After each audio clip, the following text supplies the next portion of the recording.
Camas Prarie Railroad is a shortline operating company located in northern Idaho and eastern Washington. From the main facilities in Lewiston, Idaho, its tracks run 256 total miles across 4 subdivisions. Camas Prarie is equally owned by Union Pacific and Burlington Northern. Since 1909, Camas Prarie has served its parent companies by moving cars across the rugged terrain of northern Idaho, a region rich with timber and agricultural products. Known as the Railroad on Stilts, Camas Prarie maintains a total of 123 bridges.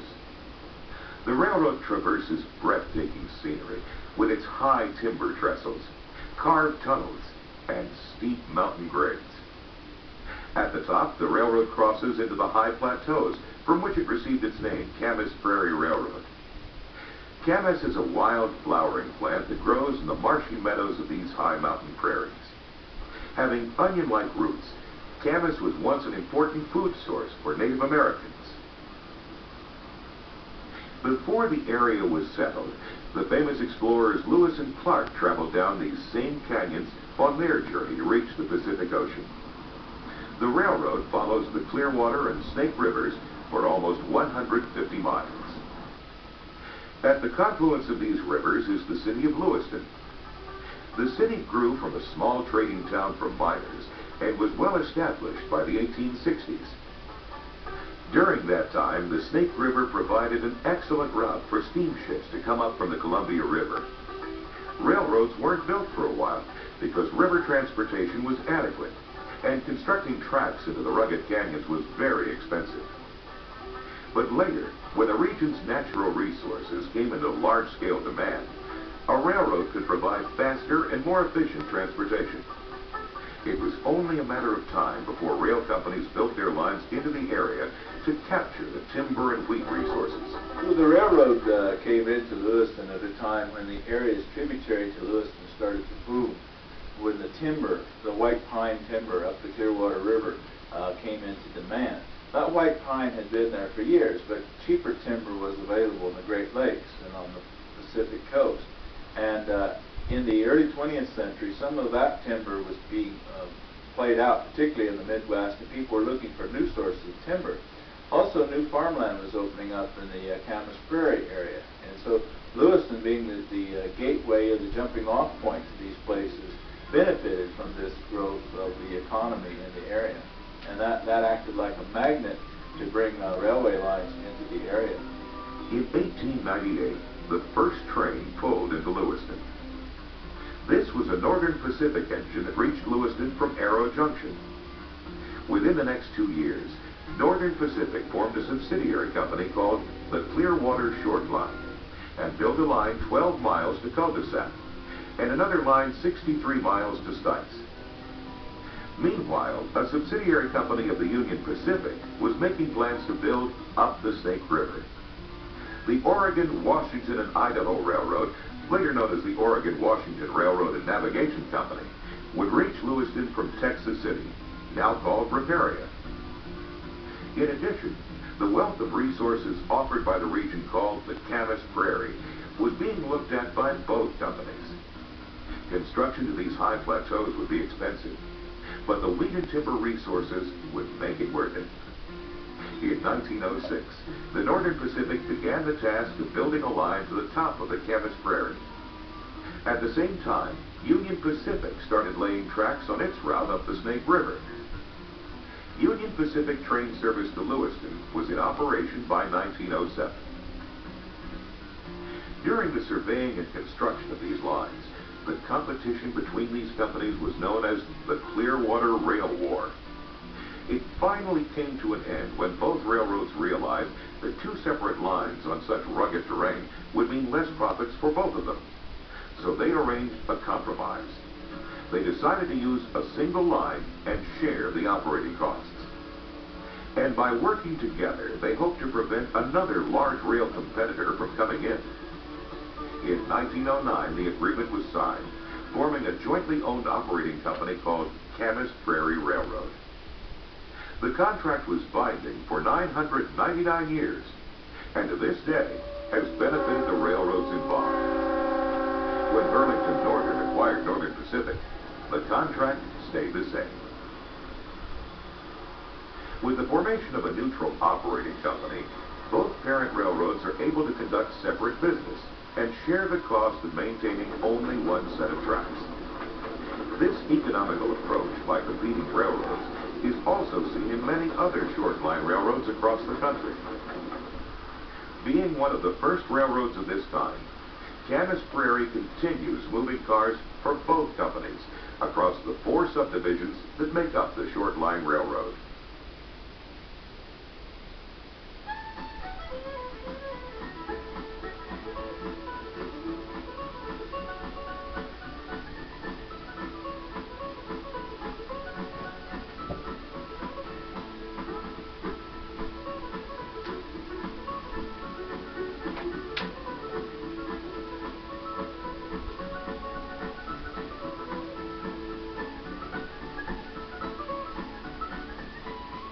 Camas Prarie's first subdivision is basically a route that follows the Clearwater River. It consists of the first tracks that reach Lewiston from Arrow Junction. From this connection with Burlington Northern tracks, the first subdivision continues up the river to Orofino. From Orofino it travels 31 more miles to Kamei and Kouski. Originally, tracks extended an additional 2 miles to Stilts.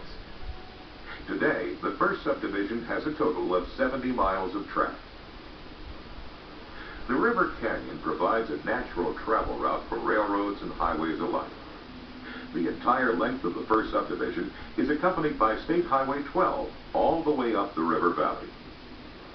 In many places, the roadbed is carved against vertical rock walls.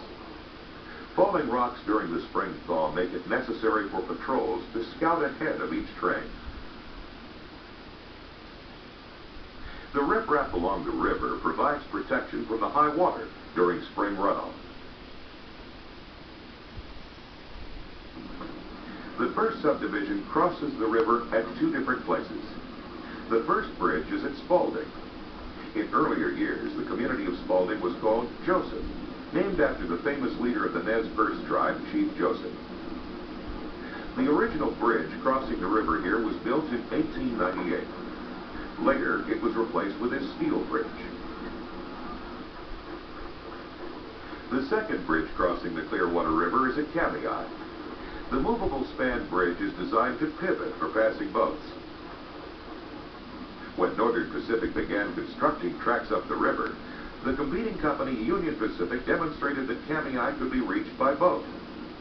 During the high water season, Union Pacific ran a steamboat up to Kamei from Lewiston. This proved that the Clearwater River was a navigable stream and forced Northern Pacific to construct an expensive pivoting bridge.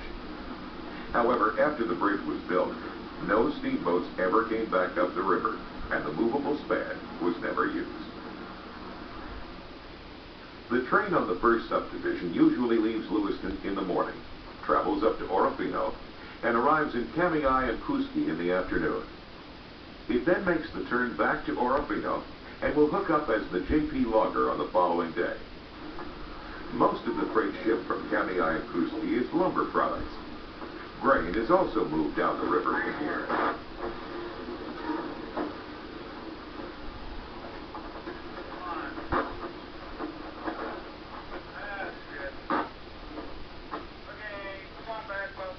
The only trains on the Camas Prarie today are the freight trains. But for many years, the primary business was passenger trains. Before automobiles, passenger service was a main part of business. The railroad provided people with transportation, especially where there were bad roads or no roads at all. In its high point, passenger trains out of Lewiston consisted of as many as 4 coach cars. However, by 1920, passenger service had peaked. Better roads and the introduction of automobiles took away much of the business. And the Great Depression also took its toll. But passenger service continued into the 40s and 50s. In 1943, Camas Prarie started using a single self-propelled gas-electric car known as the Bug. The gas motors were replaced with diesels when the Postal Service didn't want its mail delivered in gasoline-powered engines.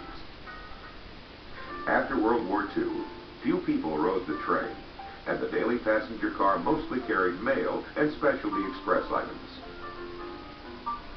And the mail contract was the primary reason for keeping the passenger trains going.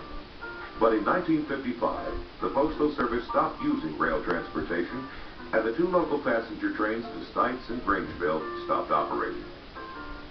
Regional passenger service, however, continued for another decade.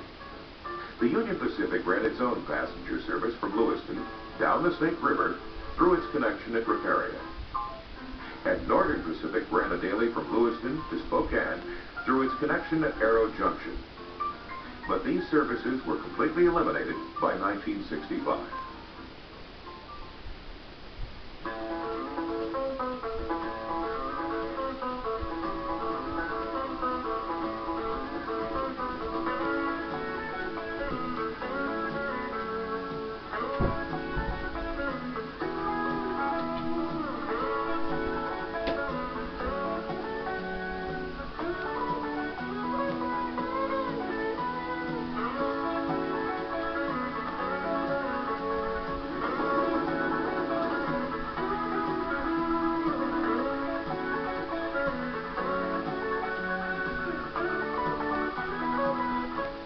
Camas Prarie's second subdivision starts at the connection with the first subdivision at Spalding. It moves its way to the town of Cul-de-sac. The name Cul-de-sac was given because it was the end of the line for 6.5 years. From here, it climbs 1,900 feet in 12 miles to the top of the Camas Prarie. Once on top, the tracks stretch another 40 miles to the town of Grangeville. In the first 12 miles, the train passes the communities of Lapway and Sweetwater. This portion of track is relatively flat, and the maximum speed is 25 miles per hour. Finally, after reaching Cul-de-sac, the train starts its climb up to 3% grade. The speed limit is set to 15 miles per hour. This is the beginning of the stretch that Camas Prarie is so famous for. It's fairly common for observers to stop and watch as the train rumbles by. In the 12-mile grade alone, there are 19 trestles and 6 tunnels. During the construction of this grade, starting in 1906, extra workers were brought in to help build the tunnels. Hand labor, aided by explosives, moved thousands of cubic yards of rock. 8 miles from the bottom of the grade, the tracks make a 180-degree turn from one side of the canyon to the other. Known as the Loop, the tracks cross a bridge and burrow into the mountainside through Horseshoe Tunnel. The tunnel is 883 feet long and has a curvature of 14 degrees.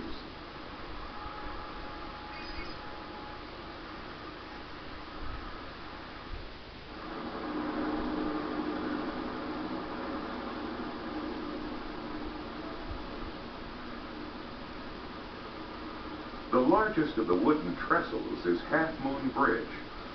The curved structure contains over 1 million board feet of timber in its 47 bends.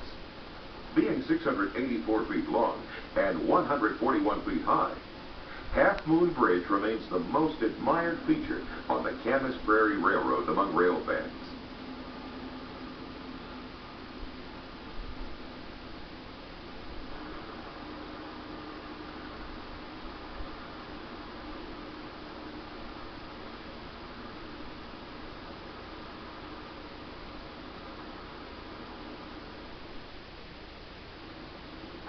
One of the largest expenses for the Camas Prarie is maintaining the bridges. Crews are always busy inspecting, aligning, and replacing timbers to keep the bridges in their best possible operating condition. And it was probably built with timber that they picked off the hillsides here. Very likely it was hand cut and placed in service just to get the railroad through. And in subsequent years, they've used treated timber. We've had to change a lot of our methodology as far as placing the timbers. It was all done with handwork before. Now we have equipment to help place the timbers. Those puppies are heavy. Maintenance tasks on the bridges are the same as when the bridges were built. But today, the work can be completed faster because of mechanized equipment. Fewer men are required to do the job. Union Pacific and Burlington Northern provide the engines and service them regularly at their own facilities. The road engines on the Camas Prarie are mainly GP 38-2s. Also in service are GP 40Ms, GP 40-2s, and GP 39-2s. With diesel-powered generators and electric traction motors, a typical engine puts out between 2,000 and 3,000 horsepower. One engine has enough motive and tractive force to pull 710 tons up a 3% grade. Above the grade, tracks stretch a distance of 40 miles between Rubens and Grangeville. The train moves across the rolling hills and fields that gave Camas Prarie its name. The rich farm country keeps the railroad busy moving covered hoppers of grain. One car can hold about 3,300 bushels of wheat. That's enough wheat to make almost 250,000 one-pound loaves of bread. Grain movement is seasonal, however, and most of it is hauled from August to November. The 21 grain elevators on the second subdivision keep the railroad busy.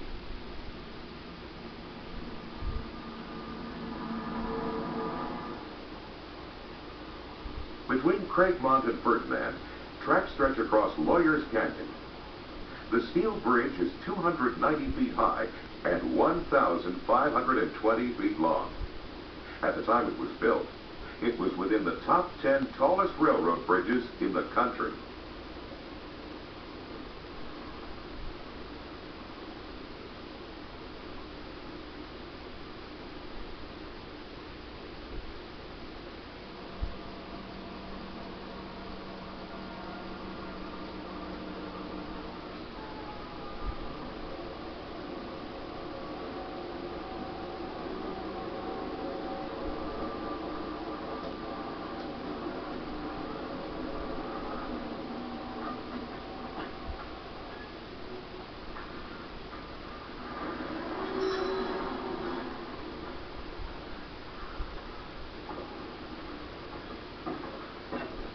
Normally, train crews make the return trip to Lewiston in the morning after tying up for the night in Grangeville.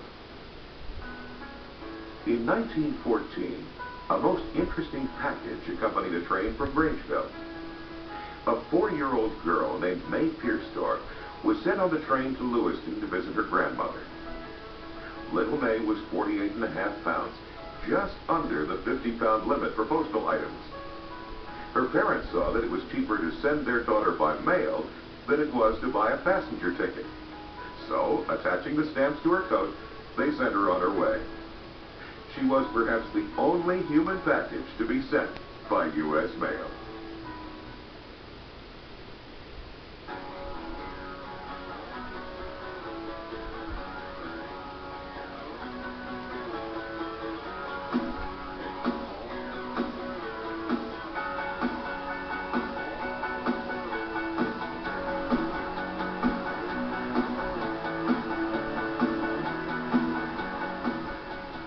Camas Prarie's third subdivision crosses the Clearwater River at Lewiston and follows the Snake River on its north bank for 70 miles to Riparian.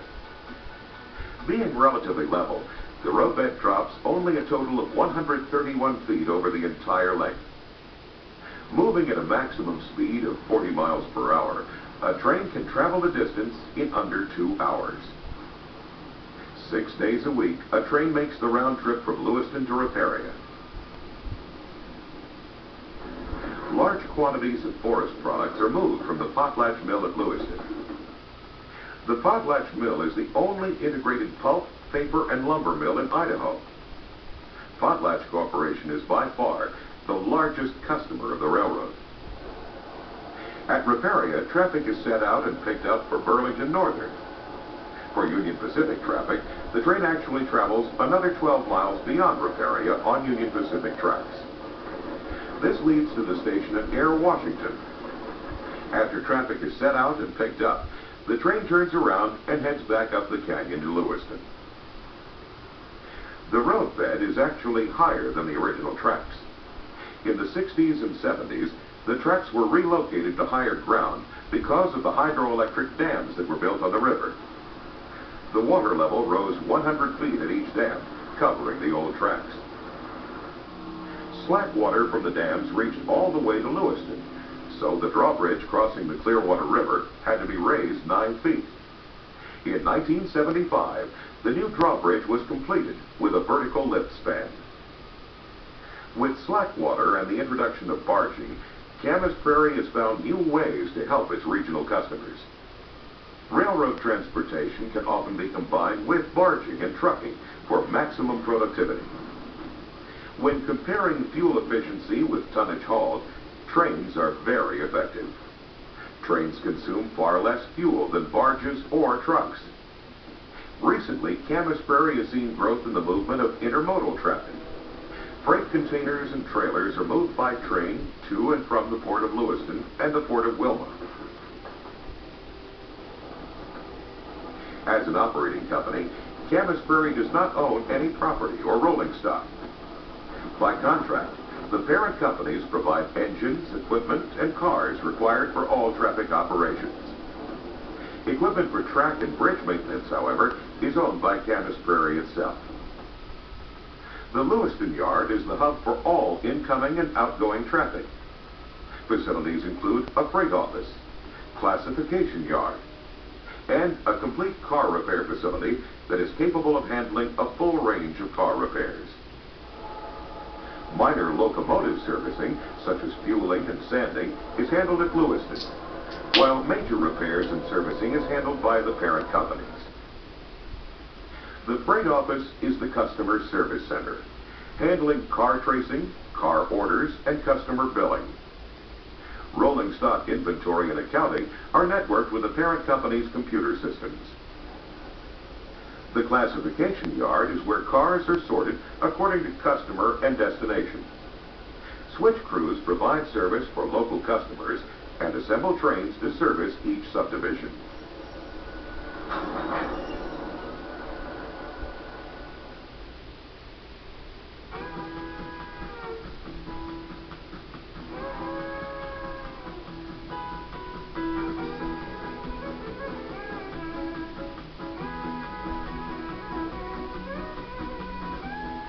Camas Prarie's 4th subdivision climbs deep into mountain forest lands. It starts off from the 1st subdivision at Orofino and climbs 2,200 feet to JP and Reveling. The elevation of Reveling is 3,256 feet. When the line was built in 1927, it stretched to the town of headquarters. But now, with the consolidation of the log yards, the train makes the turn at JP and Reveling. Tracks stretch a total distance of 31 miles from Orofino to Reveling. The 4th subdivision was built exclusively to carry forest products.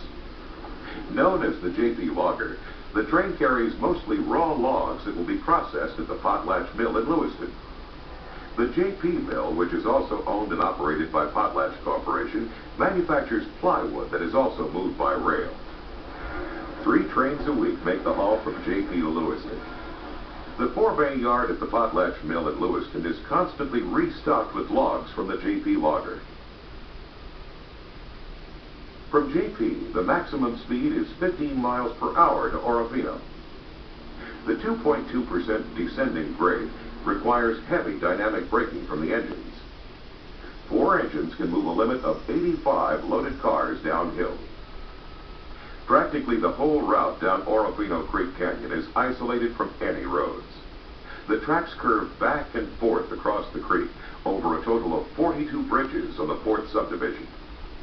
This subdivision is favored by many as the most beautiful line on Camas Prarie. It was the spectacular scenery and high timber trestles, in fact, that attracted movie makers to use Camas Prarie as the setting for the 1974 movie Braveheart Pass. The Hollywood Western featured the popular actor Charles Bronson and legendary light heavyweight boxing champion Archie Moore. One of the scenes involved the two fighting on top of a moving train. I'm a sure-footed fighter, and I had to do most of the maneuvering to make Charlie Bronson look good. Oh, I grabbed Charlie in the car and I said, I should throw you off. Overboard. He said, you won't get paid. We had a lot of fun. Charlie is a fun guy. Yeah. He's a great actor. A fun guy.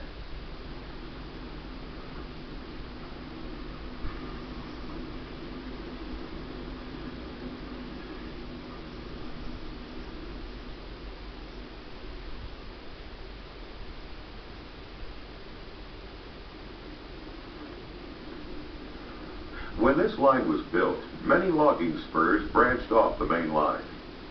Potlatch Corporation, known as Potlatch Forests Incorporated, or PFI back then, had over 60 miles of spur track and its own engines to operate these spurs.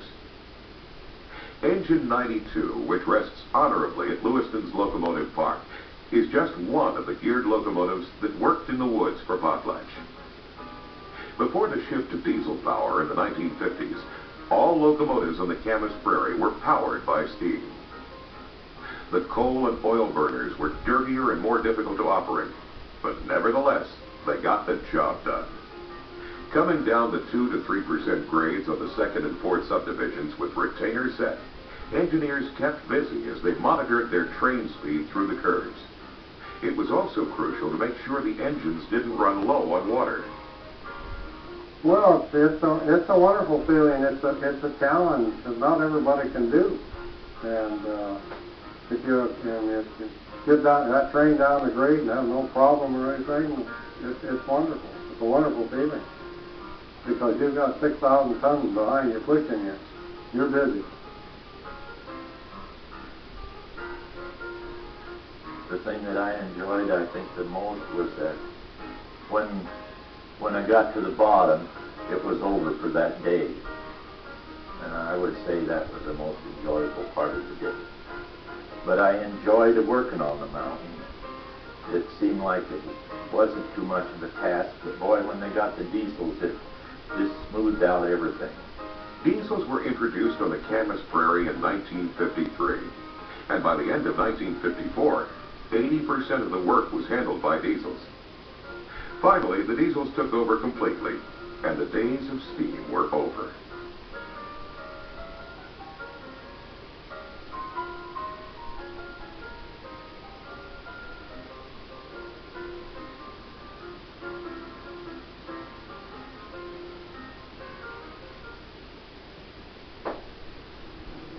While steam engines performed well for their time, diesel engines made the work a whole lot easier. Dynamic braking makes it safer to control trains coming down the grades. With the dynamics holding back up to 100% of the weight, speed control is no longer totally dependent on the air brakes equipped on each car. The combination of dynamic brakes, air brakes, and emergency braking systems gives much reliability to the functioning of today's trains. With dynamics set at full, the JP logger crosses the final trestle at Whiskey Creek. The train then connects at Orovino with the first subdivision and continues the remainder of the trip to Lewiston, where it will rest for the night.